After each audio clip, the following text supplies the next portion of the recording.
Eh, Sebelumnya PowerPoint-nya udah kelihatan ya? Udah, Mas. Oke. Sebelumnya Assalamualaikum warahmatullahi wabarakatuh. Perkenalkan, nama saya Chandra Van Leon. Saya dari Fisika 4B. Asal saya dari Ambon. Nama panggilan saya itu Chandra atau biasa dipanggil Chan juga. Nah, di sini saya diminta untuk menjadi tentor ya. Nah, di sini eh, saya berharap kalau misalnya ini tuh lebih ke diskusi ya. Jadi dua arah gitu. Jadi bukan hanya satu arah. Oke, langsung masuk ke materinya aja ya. Nah, di sini yang dipelajarinya itu adalah matematika untuk fisika 1. Nah, materi-materi yang ada di dalam PPT ini saya ambil dari buku BOAS yang edisi ketiga. Oke, di sini ada 3 materi, namun untuk materinya itu ada hanya 2. Nanti contoh soalnya itu ada 3 sampai di chapter ketiga ya. Nah, yang pertama itu adalah materi barisan dan deret ya. Nah, eh, mungkin ada yang pernah mendengar ya barisan dan deret ya. Nah, barisan dan deret ini sering dijumpai di kehidupan sehari-hari. Contohnya itu bilangan barisan bilangan genap. Ini contohnya barisan bilangan genap dan barisan bilangan persegi. Nah, definisi dari barisan itu sendiri adalah kumpulan dari angka-angka yang mempunyai pola tertentu. Sedangkan deret itu merupakan penjumlahan dari elemen-elemen atau suku-suku yang ada pada barisan. Nah, ini contoh pertama itu adalah 2, 4, 6, 8, 10. Jadi deretnya itu dijumlah jadi 2 plus 4 plus 6 plus 8 plus 10. Terus contoh kedua itu adalah deret persegi. Jadi n kuadrat. Jadi jumlahnya dari 2. Jadi 2, 4, 8, 16, 32. Terus ada deretnya itu 2 plus 4 plus 8 plus 6 plus 16 plus 32. Nah, di sini hal yang penting dari suatu deret itu adalah kita bisa tahu bagaimana cara kita mengetahui sifat kekonvergenan dari suatu deret. Jadi mungkin teman-teman ada yang ingin menyampaikan pendapatnya apa itu konvergen dan divergen.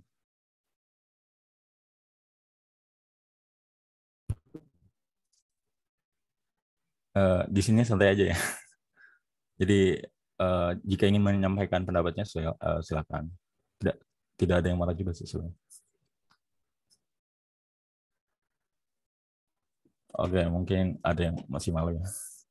Nah, jadi konvergen dan divergen ya. Ya, konvergen itu sebenarnya di mana sifat dari suatu deret itu suku k-nya itu menuju suatu nilai tertentu, di mana nilai tertentunya itu adalah 0.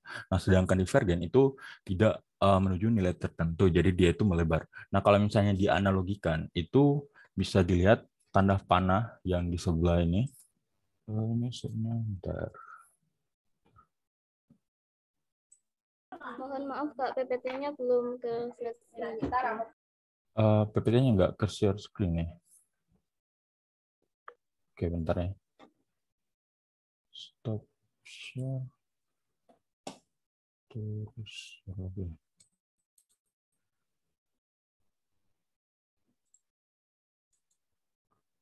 Ini udah kelihatan ya? Kelihatan, tapi slide pertama. Kenapa? Masih di slide pertama, Andra. Oh, tadi itu masih di slide pertama ya? Kalau gini udah slide kedua ya? Udah. Oke, aku nggak slide show aja ya. Kayaknya tadi kayaknya kendalanya di situ. Kalau misalnya slide show itu kelihatan ya? Atau nggak kelihatan? Halo? Kalau misalnya slide show itu nggak kelihatan ya? Nggak kelihatan tadi, Mas. Oh, oke, makasih. Oke, gini aja ya. Kalau gini kelihatan ya?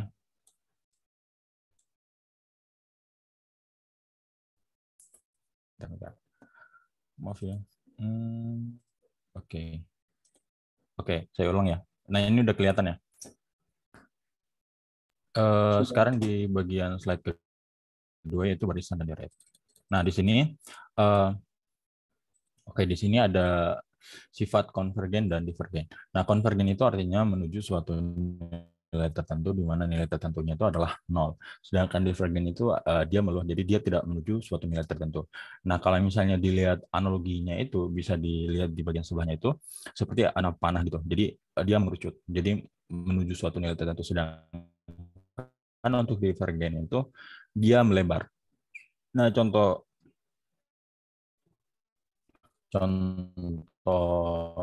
apa untuk deret yang konvergen itu seperti 1/n². Nah, ini deret persegi ya. Jadi contohnya seperti ini. Oke, terus yang ketiga yaitu di slide ketiga ya. Yang bagian kedua adalah uji sifat kekonvergenan. Nah, sebenarnya uji sifat kekonvergenan itu sebenarnya ada banyak ya. Nah, namun di sini saya cuma mengambil beberapa metode saja. Nah, contoh pertama itulah metode uji integral. Dimana kalau misalnya kita punya suatu bentuk sigma n sama dengan sigma n sampai hingga dari an, dia itu akan konvergen jika integral dari n sampai hingga dari an. Sorry, ini sorry-nya ini. Oke, jadi integral dari n sampai hingga dari an dn itu bernilai berhingga. Berhingga itu maksudnya nilainya tertentu gitu. Nah, sedangkan divergennya itu kebalikannya, jadi tak berhingga. Nah, terus untuk uji keduanya itu uji rasio. Nah, sebenarnya metode yang paling mudah itu adalah yang uji rasio, karena kalau misalnya kita mendapatkan nilai rho-nya itu dari satu itu divergen, dan kalau misalnya rho-nya itu sama itu lain, jadi ada banyak metode, jadi kita dengan satu. Terus di sini ada ya, di sini ada bentuk uji deret selang-seling. Jadi kalau misalnya di buku bawah itu biasanya ditulisnya sebagai alternating series. Nah, di sini suatu deret dikatakan konvergen jika memenuhi dua syarat berikut. Jadi keduanya itu harus terpenuhi. Kalau misalnya salah satunya saja yang terpenuhi, maka deret itu tidak dikatakan konvergen melainkan divergen. Jadi syarat pertama itu adalah mutlak AN plus 1 itu kurang dari sama dengan mutlak AN. Dan syarat keduanya itu adalah limit dari AN itu sama dengan 0. Nah, untuk bagian slide keempat ini adalah materi bilangan kompleks. Sebelumnya untuk materi, oke. Ini pertanyaannya di akhir ya, Anna. Ini nanti bertanyanya di akhir ya. Iya Kak, nanti setelah setelah selesai disampaikan baru membuka sesi tanya jawab. Oke, selesai materi aja ya. Oke, nah di sini materi kedua itu adalah bilangan Bu. Bentuk paling umumnya itu adalah Z sama dengan X plus Y, di mana Z itu adalah notasi untuk bilangan kompleks, dan untuk X itu adalah real Z-nya, dan Y-nya itu adalah imajiner dari Z-nya, dan I itu adalah bilangan imajiner yang notasinya ditulis sebagai I sama dengan akar min 1. Oke, jika kita punya di sini ada transformasi koordinat ya. Jadi transformasi koordinat kartesian ke koordinat polar. Jadi bisa lihat di bagian sini. Nah, di sini ada koordinat, di mana jika suatu titik itu koordinat adalah XY, di sini ada membentuk sudut theta dengan jarak dari titik asal yaitu 0,0 ke titik P itu adalah R, maka X itu bisa dinyatakan sebagai R cos theta, dan Y-nya itu bisa dinyatakan sebagai R sin theta.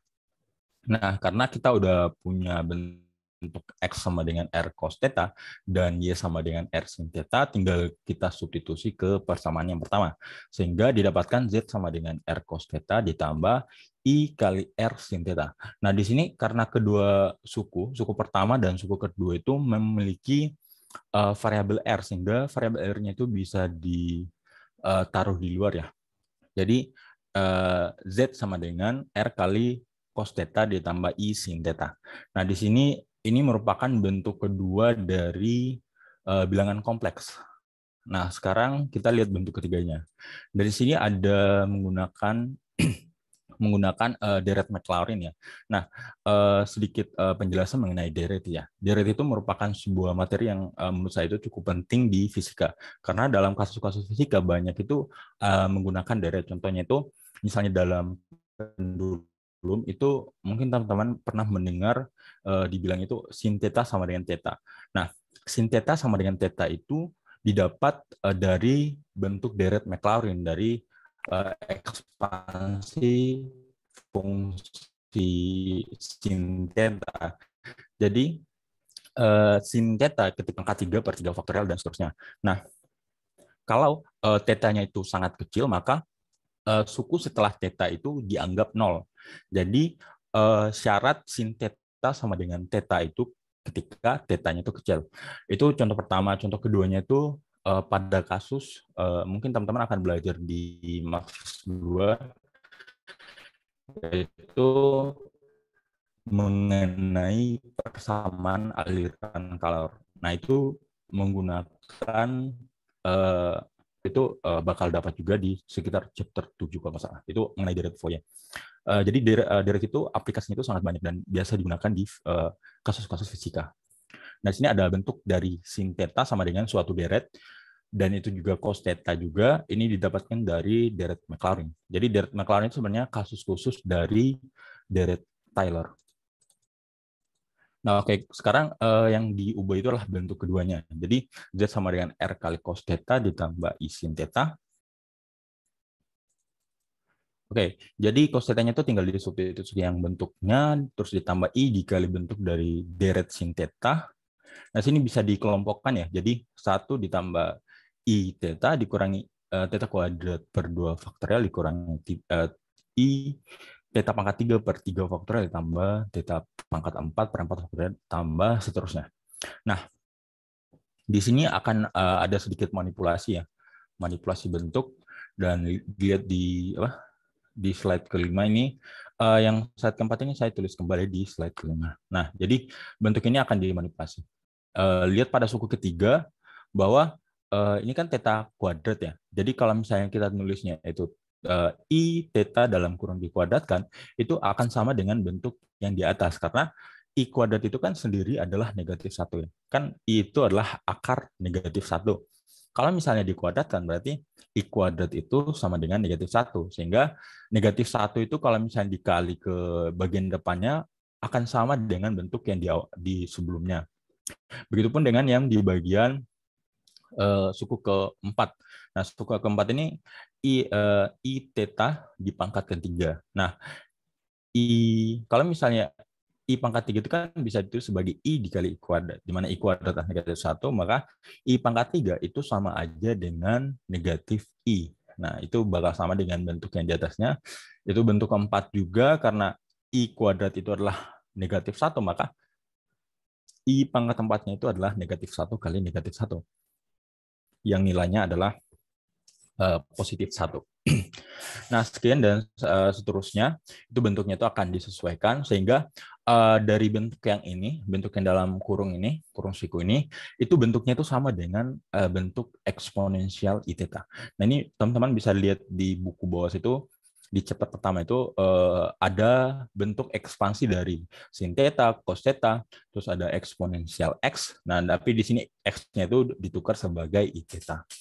Nah, di sini adalah bentuk ketiga dari bilangan kompleks. Jadi, teman-teman itu bakal sering ketemu 3 bentuk dari bilangan kompleks. Yang pertama itu adalah Z sama dengan I plus IY. Bentuk kedua itu adalah R kali dalam kurung cos theta ditambah I sin theta. Terus bentuk ketiga itu adalah R kali eksponensial I theta. Nah, terus ada materi yang kedua dari bilangan kompleks. Submateri dari bilangan kompleks itu adalah nilai absolut. Nah, nilai absolut ini sebenarnya merupakan akar dari perkalian Z dengan Z conjugate-nya. Jadi kalau misalnya teman-teman punya sebuah bentuk umum dari Z sama dengan X plus Y, maka conjugate-nya itu adalah X min Y. Jadi ada perubahan tanda di situ. Nah, Jadi bisa dilihat bahwa itu kan sama aja dengan kalau misalnya Z kali Z conjugate itu kan sama aja dengan A plus B dikali A min B. Bentuknya adalah A kuadrat minus A kuadrat minus B kuadrat. Nah, karena di situ kan I kuadrat ya. Jadi jadinya negatif 1. Sehingga ini kalau dikali jadi hasilnya itu hanya X kuadrat plus Y kuadrat. Jadi bentuk dari nilai absolut itu dinotasikan sebagai Z mutlak seperti ini. Z mutlak seperti ini, jadi Z mutlak sama dengan R, sama dengan, ini R itu maksudnya jaraknya, sama dengan X kuadrat plus Y kuadrat sama dengan akar Z kali Z conjugate. Nah, sekian materi dari saya yang untuk bilangan kompleks dan deret, karena di sini materinya saya sengaja buat tidak, karena bakal saya jelasin lebih detail di contoh soal. Ya, mungkin ada pertanyaan.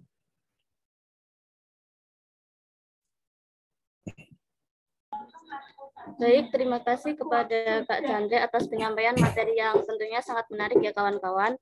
Untuk sesi selanjutnya kita berlanjut ke sesi tanya jawab. Bagi yang ingin bertanya, dimohon untuk mengaktifkan fitur raise hand-nya.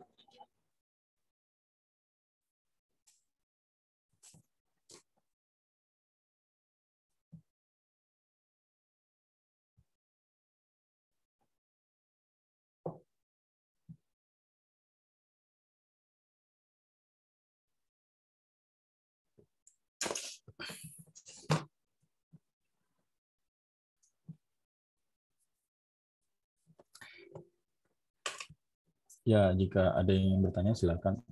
Pertanyaannya nggak usah itu ya. Maksudnya ini kan cuma diskusi biasa ya, jadi nggak usah tegang gitu. Jadi silakan bertanya aja.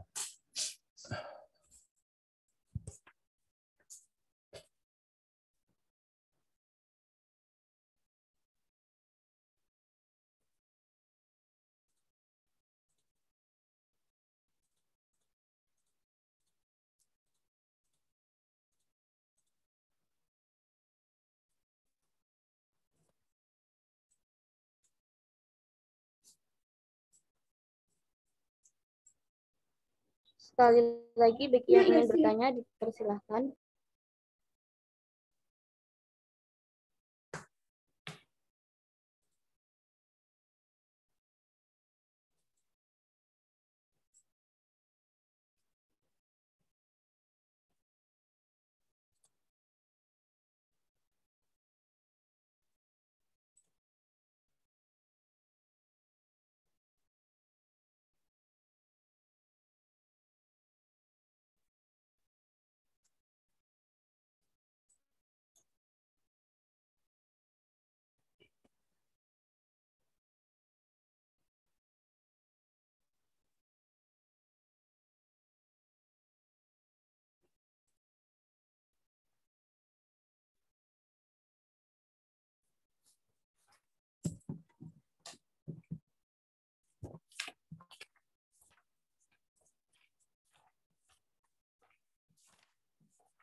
Baik, sudah ada yang raise hand, satu kepada Saudara Edi, dipersilakan untuk menyampaikan pertanyaannya. Baik, terima kasih Mbak Ana. Izin bertanya ya, Edi Saputra, Pendidikan Fisika 2021. Izin bertanya, untuk tahun lalu itu materinya sampai mana ya kalau boleh tahu untuk UTS? Soalnya kalau di rombel saya, itu sudah sampai pada garis dan bidang pada vektor. Atau kan nanti kebijaksanaan masing-masing dosen pengampung Mas. Terima kasih. Oke, ini langsung dijawab aja ya. Terima kasih atas pertanyaan Edi. Nah, itu sebenarnya kalau misalnya materi itu tergantung dari dosennya ya. Ada juga dosennya itu Misalnya contohnya itu Pak Mahardika itu biasanya dikasih kuis gitu. Jadi sebelum UTS, UTS itu kan dari awal perkuliahan sampai UTS itu kan ada 4 materi ya, 4 chapter ya. Nah itu biasanya dibagi 2. Jadi setiap 2 materi itu ada 1 kuis. Jadi kalau misalnya untuk UTS itu kadang ada yang dari chapter 1 sampai chapter 3, ada juga yang hanya sebagian gitu. Dan untuk maaf ya, untuk materinya sebenarnya itu saya sengaja buat apa namanya, tidak buat materi chapter 3, tapi di contoh soal itu saya sudah menyiapkan apa namanya, soal latihan untuk chapter 3, yaitu ada untuk matriks dan juga persamaan garis ya. Tadi kata ID itu persamaan bidang ya kalau nggak salah. Iya, Mas. Ya, jadi contoh soalnya itu ada persamaan garis saja.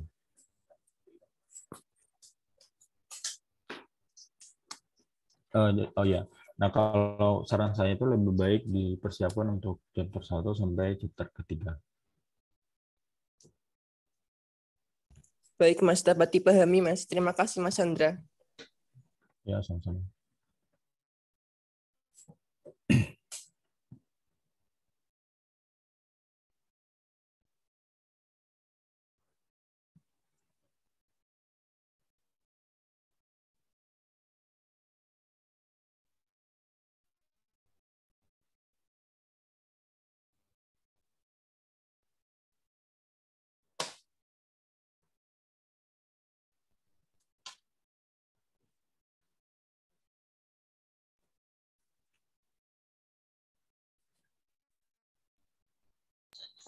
Baik,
apakah masih ada yang ingin bertanya?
Baik, karena sudah tidak ada yang bertanya lagi,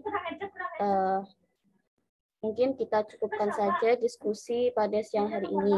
Apabila ada pertanyaan-pertanyaan baru, bisa disampaikan langsung melalui PC ke Kak Chandra.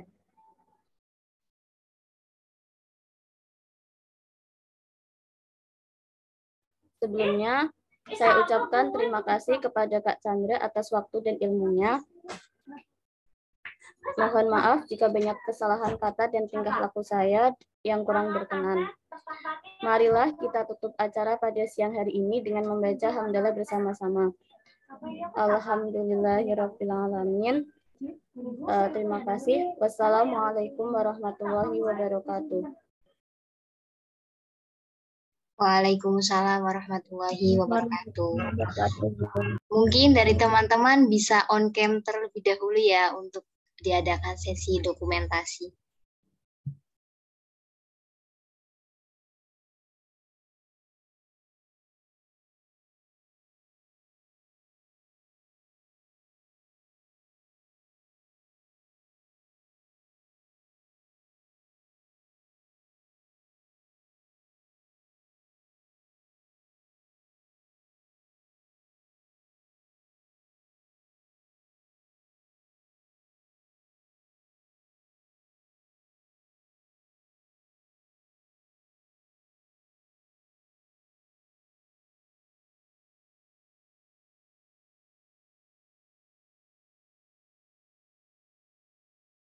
Ayo yang belum on cam, diharapkan on cam.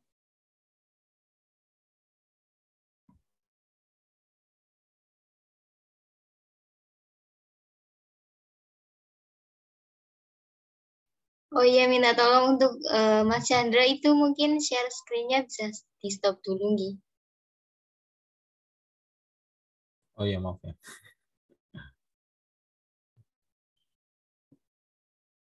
Oke. Langsung saja ya. Slide pertama ya, kita mulai. 1, 2, 3. Oke, kemudian untuk slide kedua. 1, 2, 3. Oke, baik. Terima kasih teman-teman semuanya. Mohon maaf jika masih banyak kekurangan. Kurang lebihnya, wassalamualaikum warahmatullahi wabarakatuh.